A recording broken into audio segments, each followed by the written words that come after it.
دوستو آج میں وہ بات کرنے جا رہا ہوں جو شاید کچھ لوگ سن کر کانپ جائیں، کچھ حیران ہو، کچھ انکار کریں اور کچھ سرگوشیوں میں کہیں کیا واقعی وقت اتنا قریب آ گیا ہے؟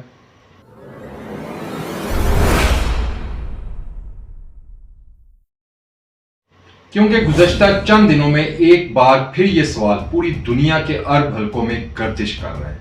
کیا امام مہدی کا ظہور ہونے والا ہے؟ کیا وہ نشانیاں جو صدیوں سے لکھی ہوئی تھیں اب ہمارے سامنے پوری ہو رہی ہیں؟ کیا وہ تین شہزادے جن کے بارے میں اختلاف ثلاثہ کی روایت ہے اپنے اپنے خیمے گاڑ چکے ہیں؟ اور سب سے خوفناک سوال، اگر سعودی عرب کے اندر اقتدار کی جنگ چھڑ جائے تو کیا ہم آخری دور میں قدم رکھ چکے ہوں گے؟ ذرا سوچئے، کیا وجہ ہے کہ پورا خطہ ایک غیر معمولی خاموشی میں ڈوبا ہوا ہے؟ سعودی عرب میں فیصلوں کا بدلتا انداز، بادشاہت کے روایتی سسٹم کا ٹوٹ جانا، اہم شہزادوں کا منظر سے غائب ہونا، کچھ افراد کی گرفتاری، کچھ کا نظر بند ہو جانا، یہ سب اتفاق ہے یا وہ نقشہ بنتا جا رہا ہے جس کا ذکر احادیث میں موجود ہے؟ آج کی گفتگو میں ہم کھل کر بات کریں گے، وہ سوال اٹھائیں گے جن سے لوگ بچتے ہیں، اور وہ حقیقتیں سامنے رکھیں گے جنہیں جان کر آپ کہیں گے یہ معاملہ ویسا سادہ نہیں جیسا نظر آ رہا ہے۔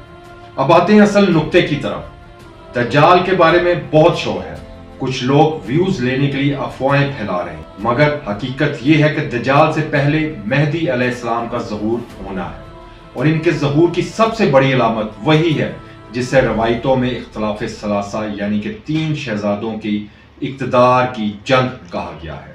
اور یہ جنگ کہاں ہوگی؟ کسی معمولی ریاست میں نہیں، بلکہ اس سرزمین پر جہاں حرمین موجود ہیں، جو پوری امت مسلمہ کا دل ہے، یعنی کہ سعودی عرب۔ اب بات کرتا ہوں میں ان تین شہزادوں کی جن کا تعلق صرف خاندان سے نہیں بلکہ مستقبل کے پورے عرب خطے کی تقدیر سے جڑا ہوا ہے، جن میں نمبر 1 پر آتا ہے محمد بن سلمان یعنی MBS، موجودہ ولی ہے، طاقتور ترین شخصیت جنہوں نے روایتی جانشینی کا نظام توڑ کر پورے سسٹم کو اپنے تابع کر لیا۔ ان کا عروج سخت فیصلوں، گرفتاریوں اور بے مثال اختیارات کے ذریعے ہوا ہے۔ نمبر 2 پر آتے ہیں احمد بن عبد العزیز، محمد بن سلمان کے حقیقی چچا، خاندان کے سینئر ترین افراد میں سے۔ انہوں نے وزارت داخلہ جیسے حساس عہدے سنبھالے۔ 2020 میں گرفتار ہوئے، کیوں؟ کیونکہ کہا گیا کہ وہ بادشاہت کے اگلے سلسلے میں رکاوٹ ہے، یعنی ممکنہ حریف۔ نمبر 3 پر آتے ہیں محمد بن نائف یعنی MBN، وہ شخص جنہیں کبھی سعودی عرب کا مستقبل سمجھا جاتا تھا، سابق ولی عہد، سیکیورٹی کے مستند ماسٹر مائنڈ، لیکن MBS نے 2017 میں انہیں ہٹا کر اپنے آپ کو آگے لائے۔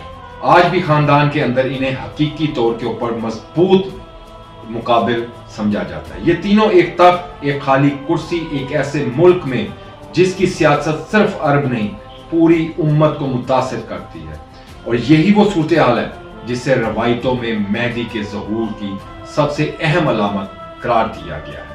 اور اب آتے ہیں امام مہدی کی نسبت کی طرف۔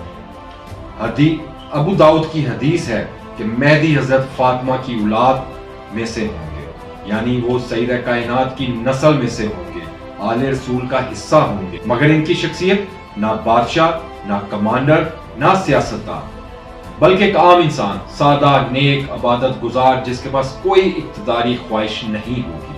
روایات میں آتا ہے کہ لوگ انہیں پہچان لیں گے ان کے نسب سے، ان کی صلاحیت، ان کی دیانت کی وجہ سے، اور پھر زبردستی بیعت کریں گے۔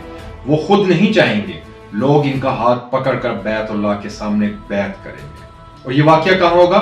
مکہ میں، وہیں سے ان کی قیادت کا آغاز ہوگا۔ دوستو، جب عرب میں قیادت کا بحران کھڑا ہوگا، جب تین شہزادے ایک دوسرے کے مقابل ہوں گے، جب کوئی واضح حکمران سامنے نہ آئے گا، اب لوگ ایک ایسے منصف، عادل، صالح رہبر کی تلاش میں نکلیں گے، اور یہی ماحول، یہی فضا مہدی کے ظہور کے لیے راستہ ہموار کرے گی۔ تو کیا یہ وقت قریب ہے؟ کیا ہم اس دور کی طرف بڑھ رہے ہیں جس کا صدیوں سے ذکر ہو رہا تھا؟ کیا اختلاف ثلاثہ آنے والے زمانے کا پہلا دروازہ ہے؟ یہ میں اگلی گفتگو میں مزید ان چیزوں کو کھول کر آپ کے سامنے رکھوں گا کہ اس وقت سعودیہ کے اندر کے حالات کیا ہیں، ان 3 شہزادوں کے اس وقت معاملات کیا چل رہے ہیں۔